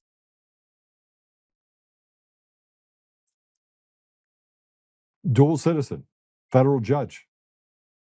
Yeah, I have a problem with that. Not irrespective of the decision that everyone's upset about. I don't think that anybody in Congress, anybody who holds public office, should have dual citizenship. No, I don't care what country it is, right? And that includes Israel. Okay. So there are people, does Randy Fine have dual citizenship? Is he the one in Congress who does have citizenship in Israel? He might be. There, and he has a bunch of them do. Yeah. So I have a problem with that, no matter what country it is. I don't think that should be legal. I actually, as much as I absolutely detest Ted Cruz, he did, when he was running for president, renounce his Canadian citizenship because he was a dual citizen. And I thought that was the right thing to do. I didn't think, do I really think it's a big deal if somebody has dual citizenship with Canada? Probably not. But the principle should be the principle regardless. It's obviously would be different if it was China but I think we should just apply one standard across the board and say, if you want to serve in public office in this country, you have to pick, and I don't think that's unreasonable. So, and I don't think that somebody who wanted to be a federal judge someday would probably not have a problem go ahead and do that. You know what I mean? I don't think that would have been a sticking point. She probably would have just renounced her citizenship if that were the law. But it's not. So maybe we should pass one. So Randy Fine, by the way, was the one that introduced the disqualifying dual loyalty act. And he was the one that wanted to ban the ability to have multiple. Oh, okay. All right. See, well, So I'm glad I quite the didn't. opposite. Yeah. All right. Yeah. So he, he's out of Florida, and he's done an amazing job. In my opinion, he's done an amazing job, but that's just my opinion. There's somebody, I can't remember who it was, who actually wore an IDF uniform in DC, whatever, who was in Congress, and I can't remember the name. And but yeah, I just thought some of it gets really ridiculous. Yeah. So let me. There's no list of how many people have Jewish citizenships, but here I'm going to put this up here. I think this is really important stuff. From an overrepresentation standpoint, there's a lot of Jewish people in Congress. A lot. So there's that. Let's talk about let's and I don't actually care, by the way. I don't care if you're Muslim and you're in Congress. I could care less. Just don't play for Team Evil and actually protect the American people. Now, last subject we'll talk about, since you want to bring it up, Tina Peters. Go ahead and tell me your thoughts on Tina Peters. Be careful, because I paid her to salary while she was in, and I am Team Tina Peters all the way. So I know try not to be offensive. No, okay. I don't think that any of this will be offensive. So I thought that, I've always thought that we put people in prison for longer than they should be in a lot of cases, and not as long as they should be in a lot of other cases, right? Right. So when it comes to adjudicating violent crime, I think, a lot of people get out when they shouldn't be. But giving a woman, I always try to err on the side of caution when it comes to giving out these big sentences. Giving I think she was 70 when she was convicted or something like I don't 69. 60. Okay. Giving someone like that a sentence of 9 years for a nonviolent crime is beyond stupid. And I think it was right to commute it. I'm not saying she wasn't guilty. She was convicted, right? By a jury of her peers. I know you don't agree with that. We don't need to adjudicate the whole thing because we're not going to agree on it. But where we do agree is the fact that putting a 69 or 70-year-old woman in jail for 9 years for a nonviolent crime is I don't even know why we have to have a discussion about that, about how stupid it is. So I thought the Democratic governor of Colorado did the right thing, even though he knew he was going to get, you got to admit, he was going to get blowback on that. And he did. And I think that it shows a level of empathy and a level of just common decency that you say, we're not going to put this woman in jail for any longer than she's already been in there for. She did the time that was, she did more time than she probably should have done at all. And I know you don't think she should have done any, but it's right that she's out. And, since it's a commutation and not a pardon, right? She doesn't have to, she can come out and say, I didn't do anything wrong and still be free. She didn't admit to wrongdoing. She doesn't think she did anything wrong. Okay, fine. Fair enough. But, when I heard it, all my liberal friends' heads exploded. And I was like, no, I think that's the right thing. Well, I think anyone with common sense would think that it's the right thing to do, right? Just to have compassion. You can't have selective compassion for people in different countries and not have compassion for your own American, brothers and sisters.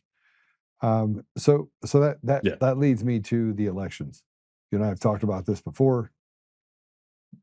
What do you think happens on Thursday? President Trump's going to come out. There's going to be an announcement. You think it's going to be a nothing burger? You think it's going to where on the scale are you of Thursday is going to be historic all the way down to I would rather watch the Conor McGregor fight over and over again on slow play. Nobody wants to watch that. No, I think what a disaster. Look, if I've learned one thing over the last, what is it, 11 years now of Trump being in politics, don't try and predict what he's going to do. I have no idea what's going to happen on Thursday. We hear rumors in the press, and some of those are like intentional leaks from the White House, and some of them maybe aren't. I know he said he was going to talk a little bit about election integrity and bring some evidence or whatever, but he could change his mind and spend the whole time talking about Iran. So your guess is as good as mine. I definitely wouldn't mess around in the any of the betting markets on that. We'll see what happens. I'm going to watch, obviously, but I can't even opine about that because I'll be wrong. All right. Well, look, it was fun to have you on today. If anything, I think that we got to reignite the American spirit. We are going towards a rebellion. We are heading towards a kinetic fight. I truly believe that. But I think that we have a pretty good take on who the enemies of the people are, and it's not our neighbors, frankly. At least not most. No, it's really just you. Just you. That's it. It's just you. Thanks for having me on, Joe. I really appreciate it. This is fun. How do people follow you? And you really don't. I kind of quit social media, so don't. You did? Yeah, I mean, I'm not doing it enough to where I want people to additionally follow me and stuff. I'm good, man. I've had enough. You're just kind of stepping away. I like having these conversations.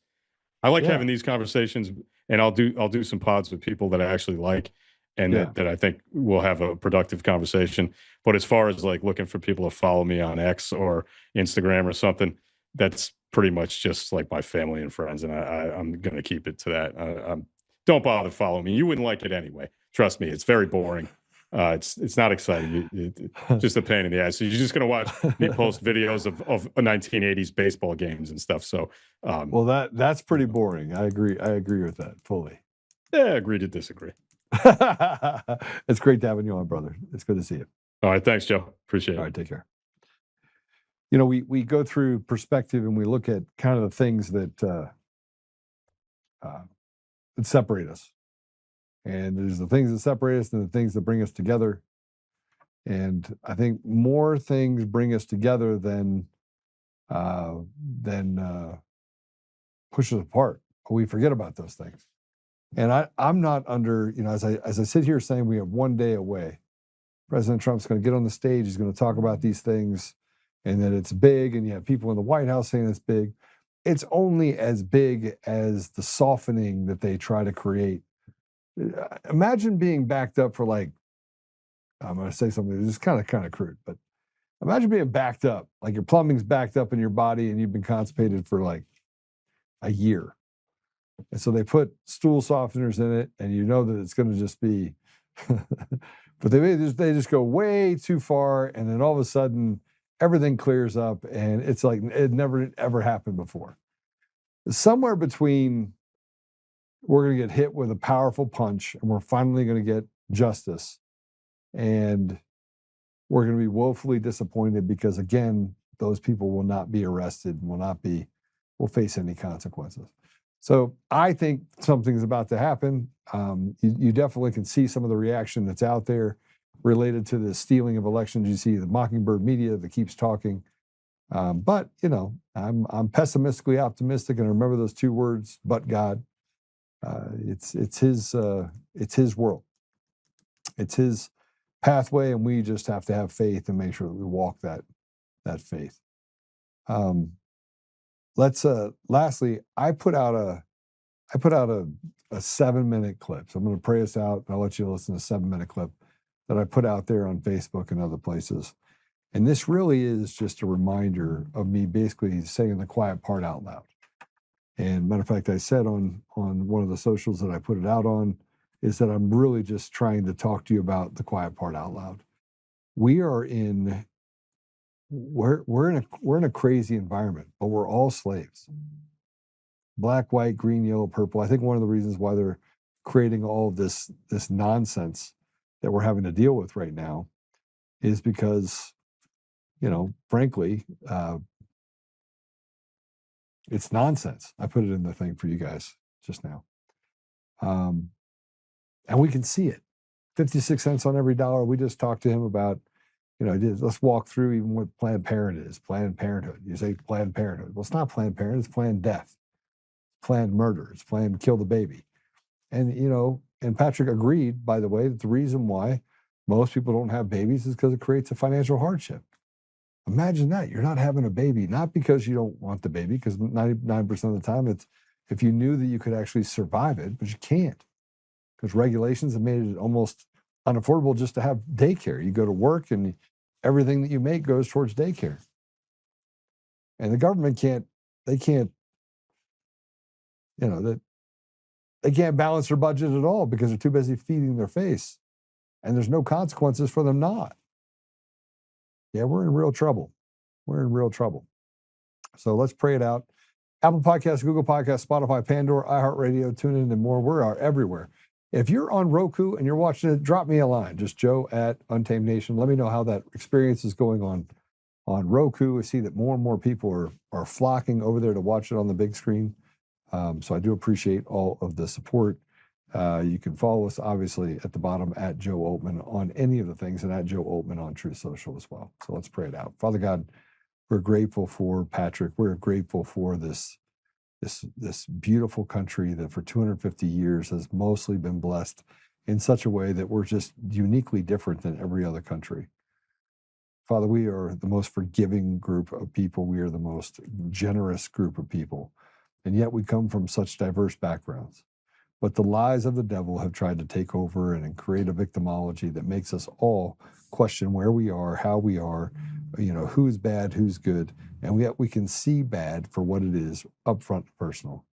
And that these evil, weak leaders have taken from us what was never theirs to take, and have pushed us into a hole where we have to question the very identity of the people that sit next to us. We have to pick sides. So, Father, I just ask that you give us the courage and give us the ability, give us the wisdom to pick your side. And not a political side, but doing what's right by the people in our community, and by really taking an interest in preserving opportunity and preserving the well-being of your people, whether it be in this country or around the world. We know that we just are lied to every day. So, Father, help us that we may stand in the gap, honor you, work towards restoration, and set aside petty differences so that we can get to a place where we can fight against this evil which has taken over our communities and our country. Father, thank you again for just the opportunity to be here today. And and these things we ask in the name of Jesus Christ. Amen. All right, we have a 7-minute video that I want to show you. I did it this morning on the way to work, so I'm wearing the same shirt that I'm wearing right now. Go ahead and give us a follow, and if you want to check out the Substack, I got a new Substack that's going to be going out here in a couple of days. And by the way, we're going to be on Substack and a few other platforms. We're going to work on some things this coming week. And Joe, I like your confidence in bringing people in that you know are going to rub your audience the wrong way. Yeah, people left as a result of it. But you can't have, look, if you're in an echo chamber, you're screwed. You're absolutely screwed. And it makes you unable to take on hard conversations. There's never a conversation I'm not willing to have. And if I can get all of you guys to that place, it makes it much more palatable for you to have a conversation with people in your community and be forgiving. Accept them where they are, not where you necessarily want them to be. And, we were able to learn something about Patrick, which I think is super important. He shared some what I believe is one of the most vulnerable things that you can associate with, and that is the loss of a child that you could have prevented. And that's a hard thing. It's a very big burden to carry. So just think about that. All right. God bless you all. We'll see you soon. Good morning. I woke up this morning to Ed sending me a bunch of stuff about license plate readers for police departments. And I'm reminded about a few things. I wanted to encourage you while at the same time blackpilling you.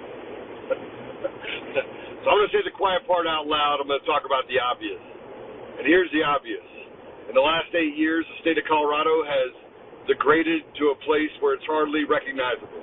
And although you could say over the last 30 years we've had Democrat governors and people in office that have not necessarily stood for the interests that we have as people, they've accelerated the destruction of our state using a blueprint that, frankly, is in other states like Oregon and Washington, California, Virginia, Maryland, New York, Michigan.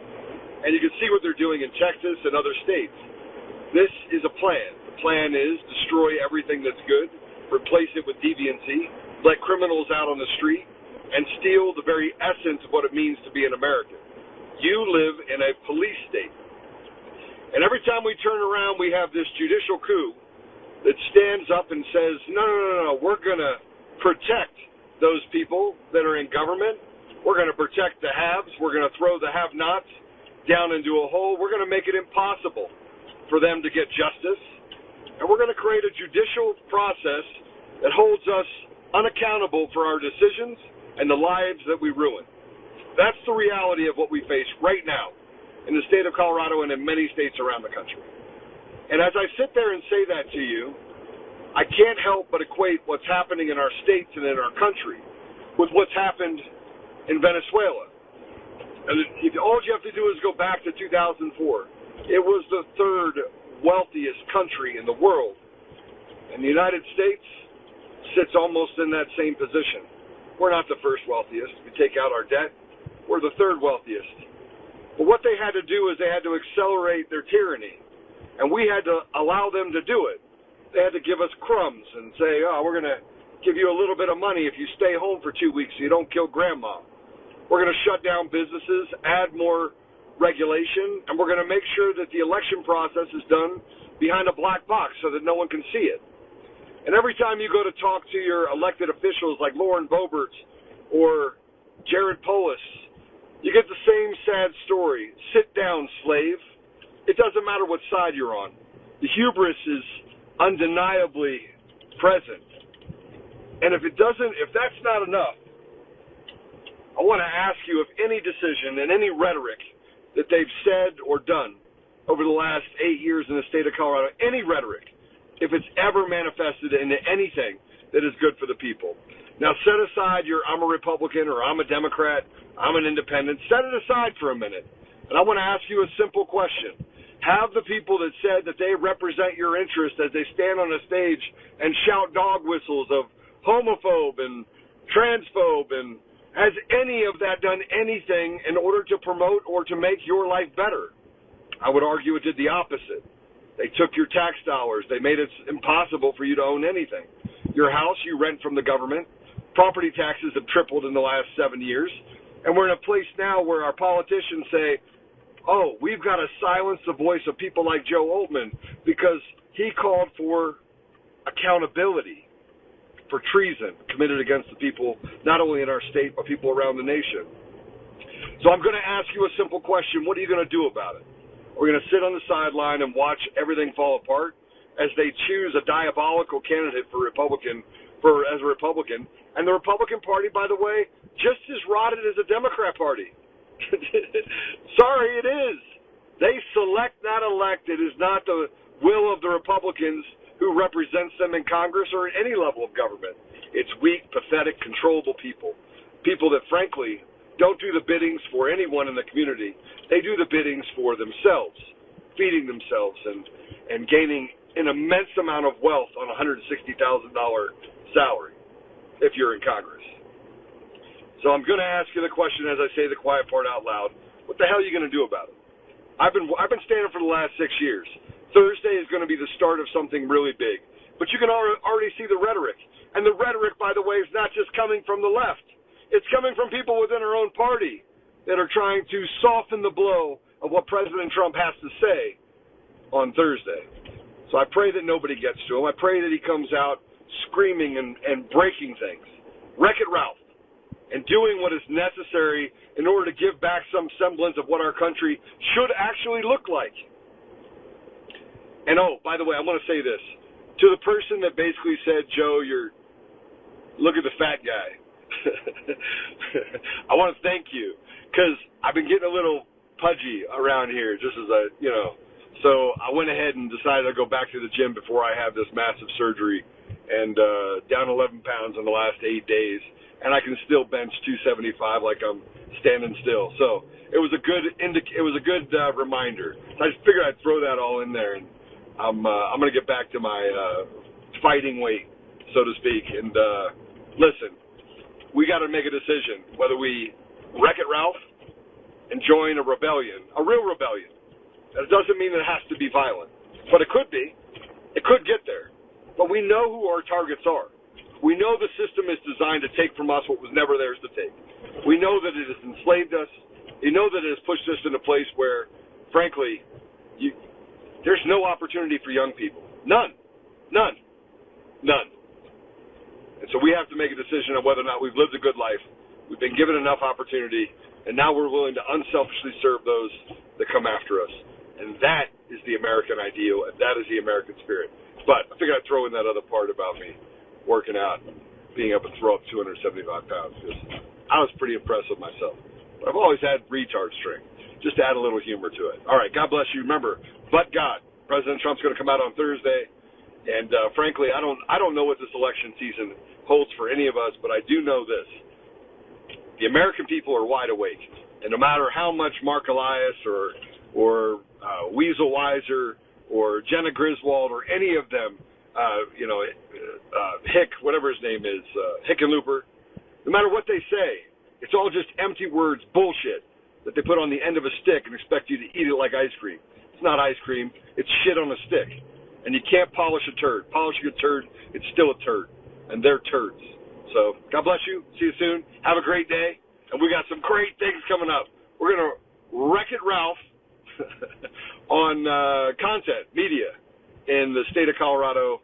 So look for it. It's going to be epic. All right. Take care.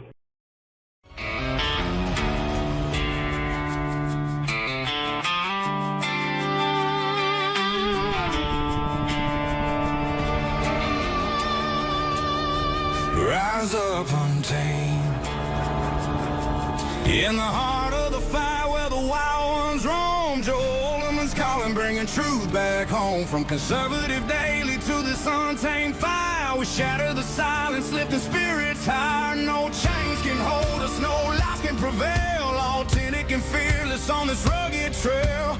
Patriots gather under stars and stripes. Untamed nation, igniting the night.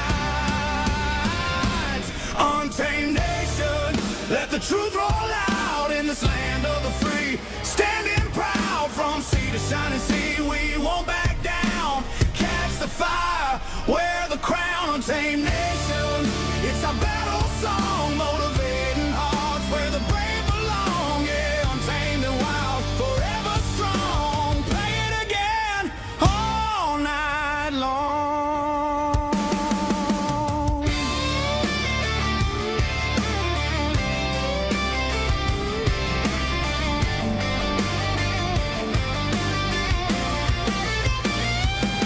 Break the mold, chase the real. No more games, time to heal. Joe's voice leads the untamed crew.